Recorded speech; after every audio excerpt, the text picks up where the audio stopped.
pendidikan. Bersama aku, Dr. Sirajuddin SPDMT. Materi pertama yaitu pengertian konsep manajemen pendidikan. Konsep dasar manajemen pendidikan merujuk pada prinsip-prinsip dan pendekatan yang digunakan dalam mengelola sistem pendidikan secara efektif.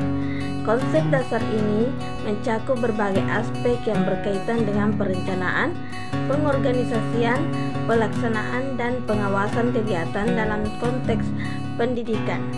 Adapun tujuan konsep manajemen pendidikan yang pertama itu efisien dalam menggunakan sumber daya. Yang kedua, efektif dalam pencapaian tujuan.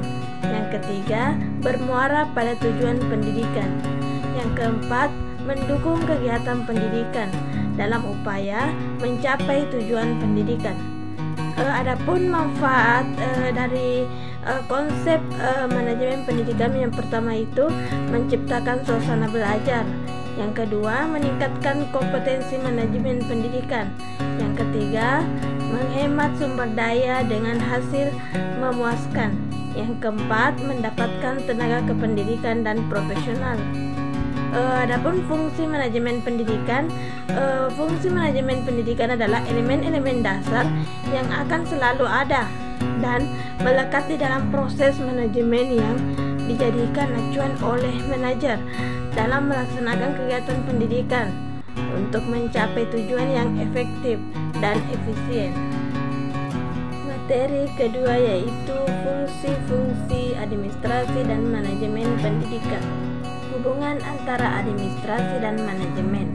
Administrasi adalah proses penyelenggaraan kerja untuk mencapai suatu tujuan yang telah ditetapkan. Kerja dapat terselenggarakan dengan baik sehingga tujuan yang dikehendaki dapat tercapai bila ada orang yang menyelenggarakannya, dan masalah orang yang menyelenggarakan kerja untuk mencapai tujuan inilah yang menjadi masalah pokok daripada manajemen. Karena intisari daripada manajemen ialah suatu proses atau usaha dari orang-orang secara bekerja sama untuk mencapai suatu tujuan yang telah ditetapkan. Materi ketiga yaitu ruang lingkup administrasi dan manajemen pendidikan.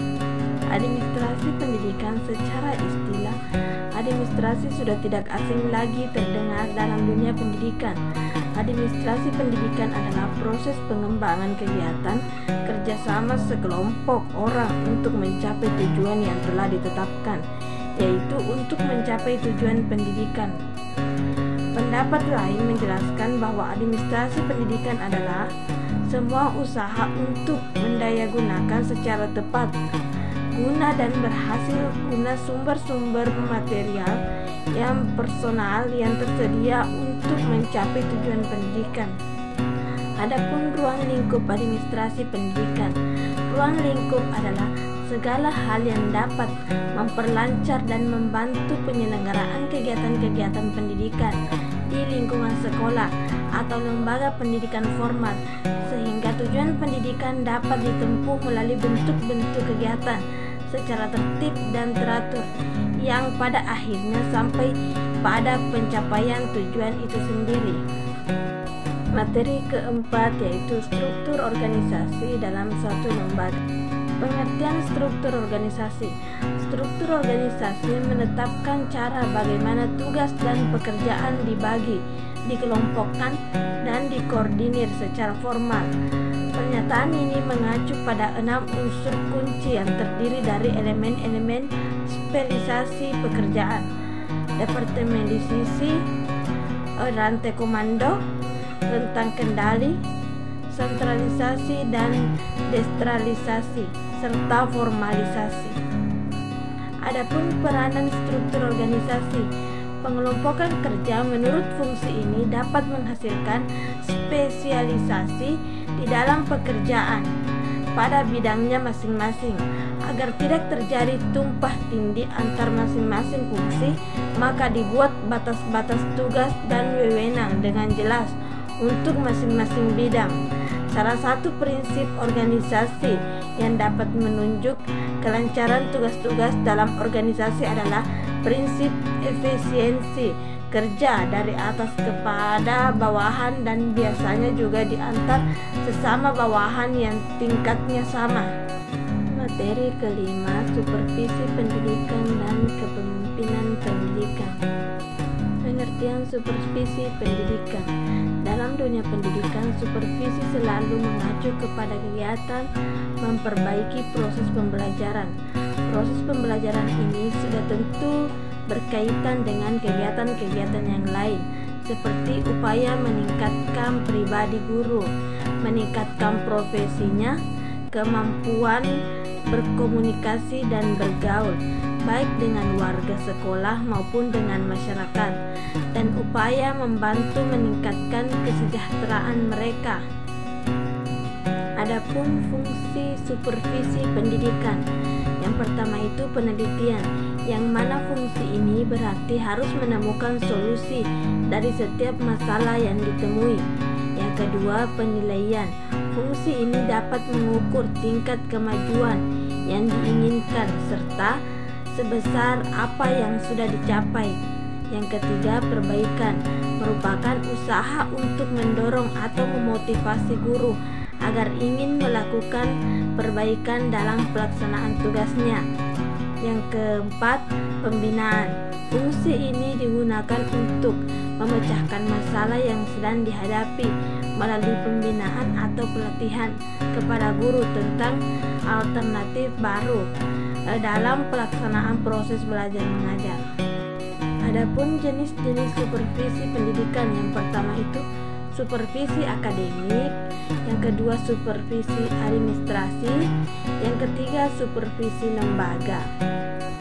Materi keenam, kepala sekolah sebagai administrator dan supervisor. Pengertian kepala sekolah. Kepala sekolah adalah seorang fungsional guru yang diberi tugas untuk memimpin satu sekolah di mana diselenggarakan proses belajar mengajar atau tempat di mana terjadi interaksi antara guru yang memberikan pelajaran dan murid yang menerima pelajaran. Adapun tanggung jawab kepala sekolah. Tanggung jawab kepala sekolah mencakup banyak aspek, mulai dari kebijakan sekolah hingga menciptakan lingkungan yang mendukung belajar. Keberhasilan pendidik seringkali tergantung pada kompetensi visi dan kepemimpinan seorang kepala sekolah. Adapun peran kepala sekolah sebagai administrator. Kepala sekolah sebagai pemimpin sebuah lembaga pendidikan mempunyai tugas selain bertindak sebagai seorang leader, ia juga bertindak sebagai seorang administrator bagi bawahannya. Adapun peran kepala sekolah sebagai supervisor.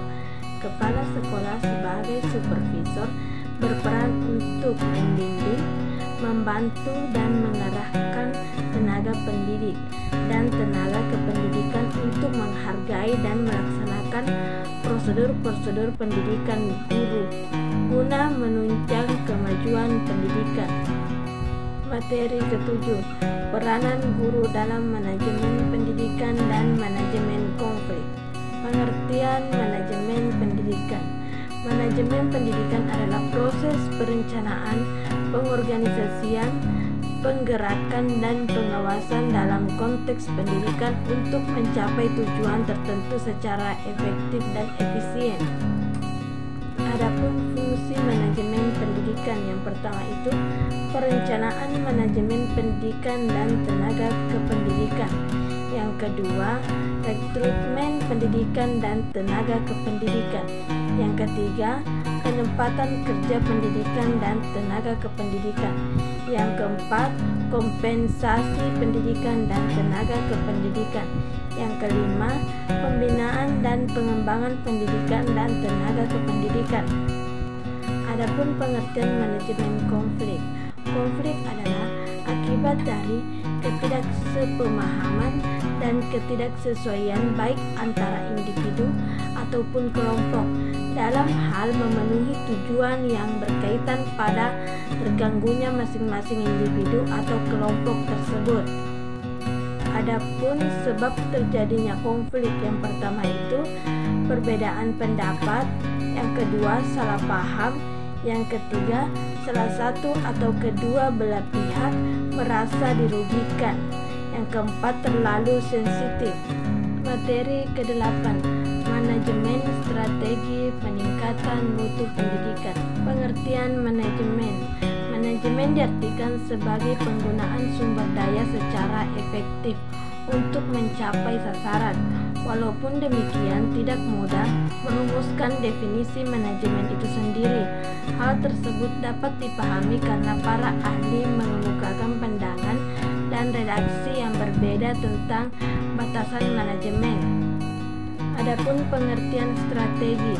Strategi bagi sebagian organisasi merupakan cara untuk mengatasi dan mengantisipasi setiap masalah yang timbul serta kesepakatan-kesepakatan untuk masa yang akan datang. Adapun pengertian mutu pendidikan. Mutu memiliki arti yaitu kemampuan yang dimiliki oleh suatu produk atau jasa yang dapat memenuhi kebutuhan atau harapan. Kepuasan pelanggan. Pendidikan adalah usaha sadar dan terencana untuk mewujudkan suasana belajar dan proses pembelajaran yang akan peserta didik secara aktif mengembangkan potensi dirinya untuk memiliki kekuatan spiritual, keagamaan, pengendalian diri, kepribadian, kecerdasan, akhlak mulia, serta keterampilan yang diperlukan dirinya, masyarakat, bangsa, dan negara. Adapun tujuan manajemen strategi, yang pertama itu melaksanakan dan mengevaluasi strategi yang dipilih secara efektif dan efisien. Yang kedua, mengevaluasi kinerja, meninjau dan mengkaji ulang kejadian serta melakukan berbagai penyesuaian dan koreksi jika terdapat penyimpangan di dalam pelaksanaan strategi. Yang ketiga, senantiasa memperbarui strategi yang dirumuskan agar sesuai dengan perkembangan lingkungan eksternal. Yang keempat, senantiasa meninjau kembali kekuatan, kelemahan, peluang, dan ancaman bisnis yang ada. Yang kelima, senantiasa melakukan inovasi atau produk agar selalu sesuai dengan selera konsumen. Materi ke-9, pengambilan keputusan dan pemecahan masalah.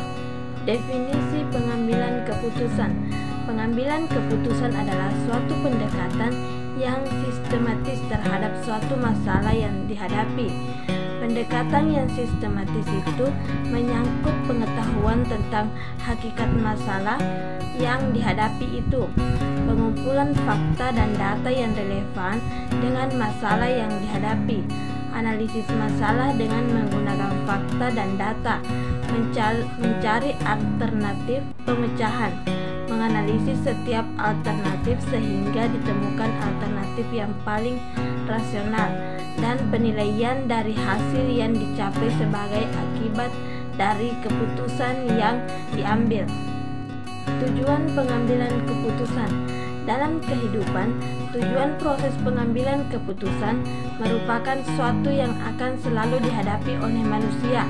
Keputusan yang diambil biasanya karena ada pertimbangan tertentu atau atas dasar logika. Ada alternatif terbaik dari beberapa alternatif yang harus dipilih, dan ada tujuan yang harus dicapai. Adapun faktor-faktor yang mempengaruhi pengambilan keputusan. Yang pertama itu posisi atau kedudukan dalam rangka pengambilan keputusan. Yang kedua, masalah atau problem adalah menjadi penghalang untuk tercapainya tujuan. Yang ketiga, situasi adalah keseluruhan faktor dalam keadaan berkaitan satu sama lain.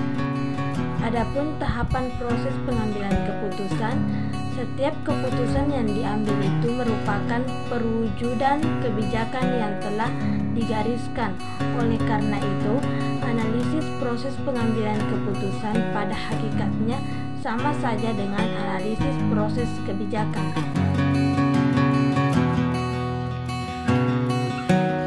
Mari bergabung bersama kami di Universitas Muhammadiyah Makassar. Fakultas Keguruan dan Ilmu Pendidikan, khususnya program studi pendidikan guru sekolah dasar.